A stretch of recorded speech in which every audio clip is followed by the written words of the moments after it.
What's going on, guys? It's Cliffy here. Now, in round one, we had a few surprises. Obviously, all three new teams picking up victories. The defending champs, Wicket takers, a big loss to the Boundary Bashers in round one. Let's jump straight into round two and let's see how things go. So, Wicket takers taking on Royal Heiney. Obviously, last year's final repeat of that. Royal Heiney will be out for some revenge. They got a good win first up. Can they do it in round two? So, basically, yeah, not really too much has happened. Obviously, Frost and McCallum are starting to build a nice wee partnership for this Royal Heiney side, and that is really what they are going to need. I did talk about it in in round one, that this top four of the Royal Heiney is probably one of the best top fours going around the tournament. When you've got the likes of obviously McCallum, Frost, who scored runs today at a very quick rate. He has gone and just got out there to Cam Allen. But you've got Spriggs, who was the second leading run scorer behind David Warner last year, and Crook, who obviously picked up, I believe he picked up,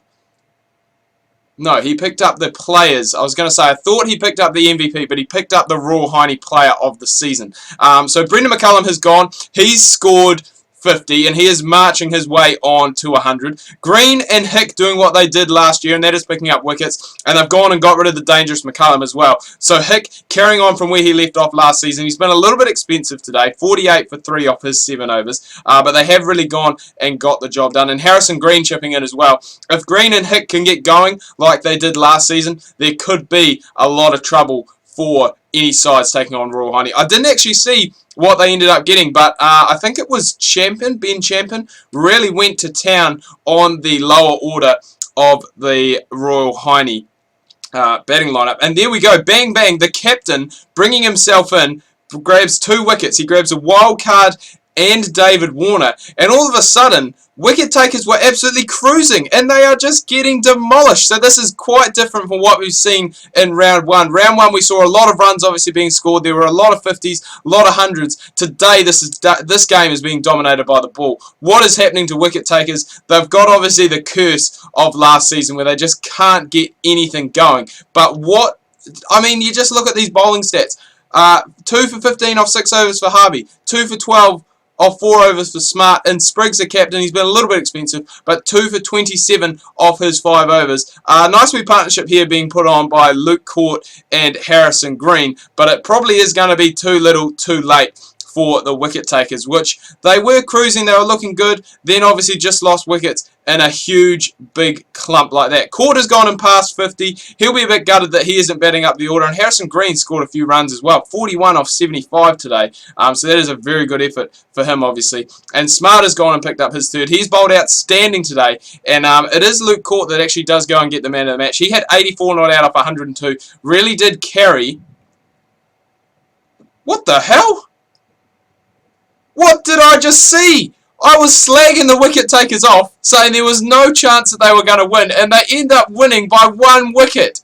Oh my god, this tournament so far, we are only into the 2nd round, and it has thrown up some absolutely incredible games already. As you can see, Cook, 3.1 overs, 4 for 10. That is absolutely outstanding. So in the 199 the Royal Heiney got to, and Luke Court and Harrison Green putting on that great partnership down there towards the bottom. It was enough in the end to see the wicket takers over the line.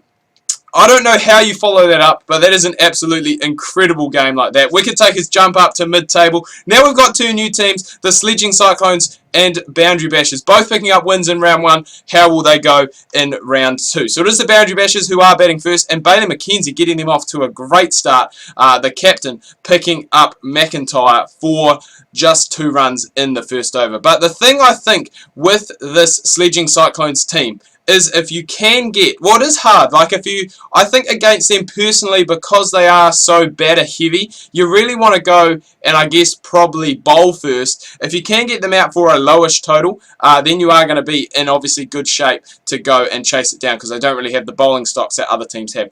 Peter Cook, good innings for him, 61 off 52. McKenzie picking up another one. Really between McKenzie and Nadeem, they are going to be the guys, they are the all-rounders in the side that are going to have to do bulk of the wicket taking, I think, for the Sledging Cyclones team in this season. De Villiers is a little bit slow for him, and he has just been run out for 40 by Danny Bray. But you know, the Boundary Bashers batsmen, they've gone and got starts today, but haven't really kicked on. Cook will be a bit disappointed that he did only manage to go and get that 61. But Bosbury has just gone and passed 50 for, I'm not sure if that's, I can't even remember. But there we go, Danny Harden picking up him for 57. And this is going to be, it's still going to be a fairly competitive total, I think, from the Boundary Bashers. They're still going to get up unless they have a calamitous collapse like we have seen in the first game, which it may possibly happen. Great bowling by the Sledging Cyclones towards the end of that innings to really contain the Boundary Bashers batsmen. But it will be interesting. Obviously, a lot of batting power in this Sledging Cyclones side. They bat technically down to number 9, possibly even number 10. I can't remember if Danny Bray is a all-rounder or if he is a batsman, but a really, really strong batting side, and they have gone and made a very good start to this chase. Remember, only chasing about 220 today, so it should be fairly much a walk in the park for the Sledging Cyclones, who, you know, when you looked at the draft, when we all looked at the draft, we're like, what's going on? They've picked all these batsmen, surely it's not going to work. It may potentially work for them. It may work. Harper's gone and picked up another 50. I think he was close. It was either him or Harden who was close towards the top of the batting charts last week. I'm just going to close that there down on my computer. I don't know what that was. Nathan Lowe picking up Harper for a very well-made 81. He's really gone and I guess not carried the side, but has set them off on a very good stead towards another win, so making it 2 from 2. There's 50 for Danny Harden. I think he was a guy who scored all those runs in round 1 as well, so we will just have to go and wait and see. And a big win by the Sledging Cyclones. They win by 8 wickets with just under 9 overs left to go. Danny Harden getting that man of the match, 67 not out off 51 to follow up his 2 for 36 with the ball. So now we'll go and have a look at the table, and obviously the Cyclones are top. They are at the moment the only unbeaten team going around in the tournament. Next game we got the Sharks and the Vikings. Obviously the two teams that I wouldn't say struggled last season, but obviously I think they finished third and fourth respectively. Yeah, third and fourth. So it's going to be interesting to see both teams looking for their first win, so we'll have to see how they go and get on. It is the Sharks that are batting first, my Sharks, and hopefully we can go and get it going this time around. I think Tyson Bennett for me scored quite a few runs last time and did bowl quite well too. We're going to need myself, Jay Pookie, to really go and stand up, and even the bowlers. We're going to need Ilya and Kitchen Fitz to stand up. Roberts had a very good game last game, both with bat and ball. Obviously elevated himself up the order this season. He is now batting at number 4 rather than down. I think he was 6 or 7 last season. So a little bit more responsibility on the captain's shoulder there. But a great innings so far from Turnbull. He is going at over a runner ball on, I was going to say 60, but he's on 71, 77 even. So a very good opening partnership, 100-run opening partnership for the Sharks side. Lickley has been a little bit slow, and he has gone and actually finally got out to Wade for 29 off 60 deliveries. But Turnbull is making his way towards 100. He's getting there very slowly. And is he going to get there? He does finally get there. So that is 100 for Turnbull there, opening up for the Sharks, obviously. And this is a good platform that the Sharks have gone and posted so far. A lot of bowlers used today by the Vikings. Spearman goes and picks one up. He's got Russell for 29, and it is really going to require the likes of Earl, Butler, and Thomas, and even Bennett to possibly go and really propel the Sharks side onto a very good total. This is one of the best totals we have seen so far today, 269 now.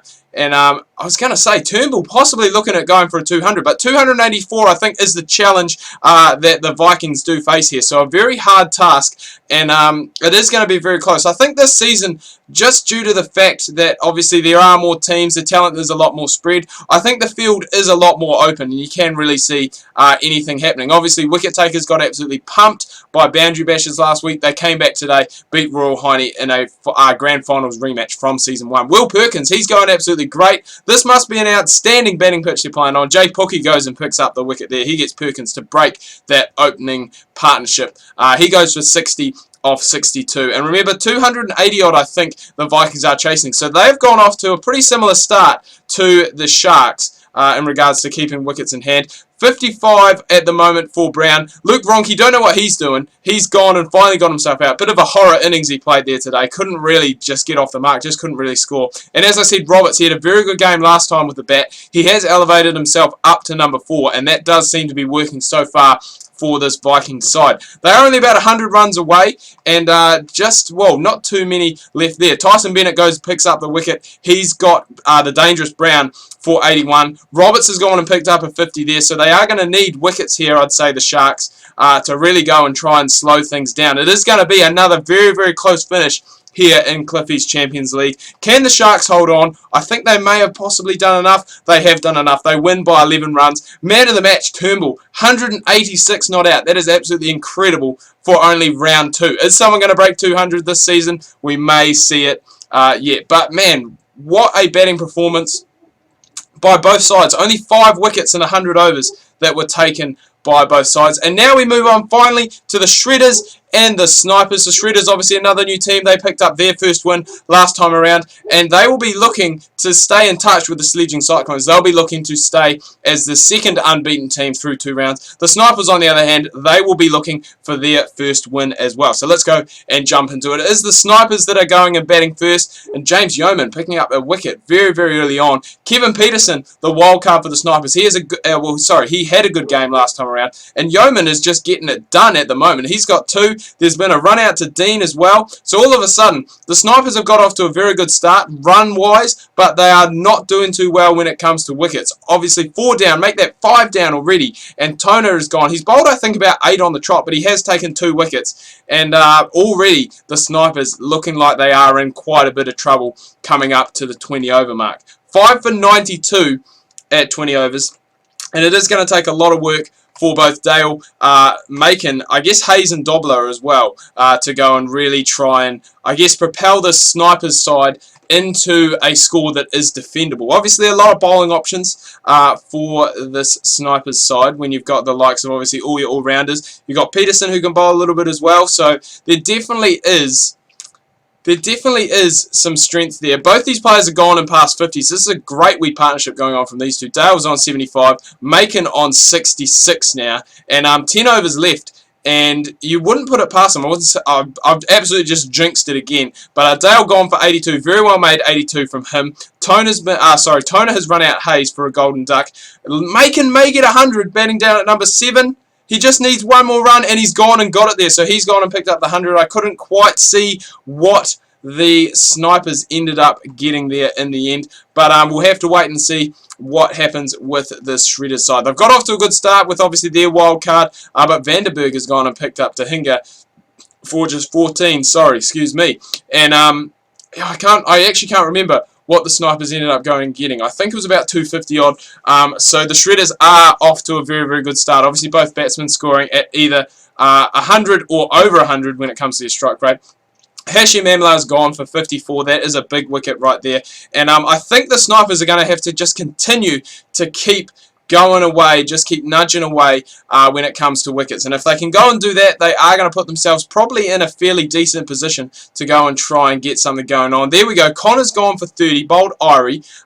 So that there is good. Again, a lot of bowlers being used by the Snipers side. They've used 7 already. That is the beauty of this competition. Obviously, a lot of people do a lot of things. A lot of people bowl, a lot of people bat. But Sid Kumar, he is really leading from the front. He has been the linchpin, the anchor today, you would say, for the Shredders. He's on 82 at the moment. Darcy has gone and got Jack Hasty. And Sid Kumar, he's moving along to that 100, and there he goes. He gets it, the Shredders captain, and it should be pretty much, I was going to say, a walk in the park. The Shredders actually do go and finish it up there. Sid Kumar, Captain Kumar of the Shredders, going and picking up the Man of the Match award there. 120 not out off 125 deliveries. Outplayed, obviously, Macon's century for the Snipers. 106 not out off 117.